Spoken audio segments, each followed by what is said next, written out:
When leadership bows to the bottom line. The promise of leadership. Leadership programs have become a mainstay in modern industry. They promise vision, courage, and empathy. They tell employees that leadership is about balance, purpose, and showing up with authenticity. They draw on coaching jargon, pseudopsychology, and corporate value slides. The message is always the same. Good leadership is about more than profit, it's about people. It sounds noble. It's a tidy story. And it's the same one you hear in coaching circles, where leaders are sold as role models, exemplars of human growth and possibility. But when you step back from the seminar room and look at what actually happens at the very top of business and politics, the story collapses. The reality at the top. Take Tim Cook, or any modern CEO in the USA at the moment. They may fund leadership programs for their workforce. They may speak the language of empathy and courage. But when the crunch comes, the calculation is always about dollars. When stockholders demand cuts, jobs go. When markets demand efficiency, values bend. When supply chains run through regions with questionable ethics, human rights issues become secondary. When Trump makes demands, the CEOs bend over. These leaders are not practicing the glossy ideals of leadership courses. They are doing what leaders at the top always do, managing risk and protecting the bottom line. The same can be said of world politics. Trump, in a position considered by many the leader of the free world, hardly fits any model of leadership pushed by the coaching industry. Yet his influence dominates, while business titans stay silent or hedge their bets. The rhetoric of courage and conviction dissolves into pragmatism and self-preservation.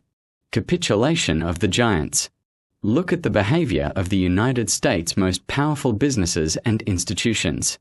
Companies like Disney, major networks like ABC, and entire political organizations like the GOP have folded under pressure rather than defended the very foundations they claim to represent.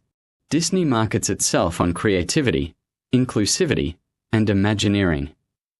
But when challenged by political pressure, it has made concessions that betray those values. Media organizations that once stood as watchdogs of democracy now operate as risk-averse corporations, reluctant to challenge power if it risks alienating audiences or shareholders, or Trump. The GOP has abandoned long-held principles of capitalism and democratic process, bending to one man's grip for the sake of retaining power. This is not leadership. This is capitulation. It shows that when integrity collides with profit or political survival, integrity loses. The coaching pyramid. The coaching industry runs on the same contradiction. At the top of its pyramid sit the so-called thought leaders, Robbins, Bandler, Wilbur, Bernstein, Oprah, Chopra, and the rest. They preach values-driven leadership, self-transcendence, and authentic growth. But the structure underneath is about cash flow and replication. Students become coaches, coaches become trainers, trainers sell the next course. Testimonials substitute for evidence. Integrity is presented as a core principle, yet questioning the foundations is never allowed. Just as Disney, ABC, and the GOP bend when pressure rises, coaching leaders protect their own ecosystems. They will not risk their own position to confront flaws or harm. The program, the brand, and the revenue stream always take priority over the people they claim to serve. The distinction that matters. The marketed version of leadership and the practiced version are not the same thing.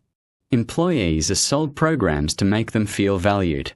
Coaches sell courses to make followers feel transformed.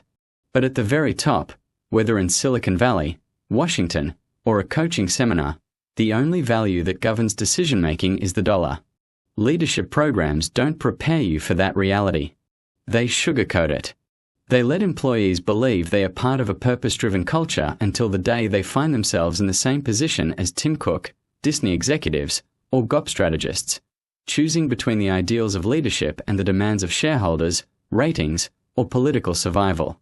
And when that moment comes, ideals rarely win.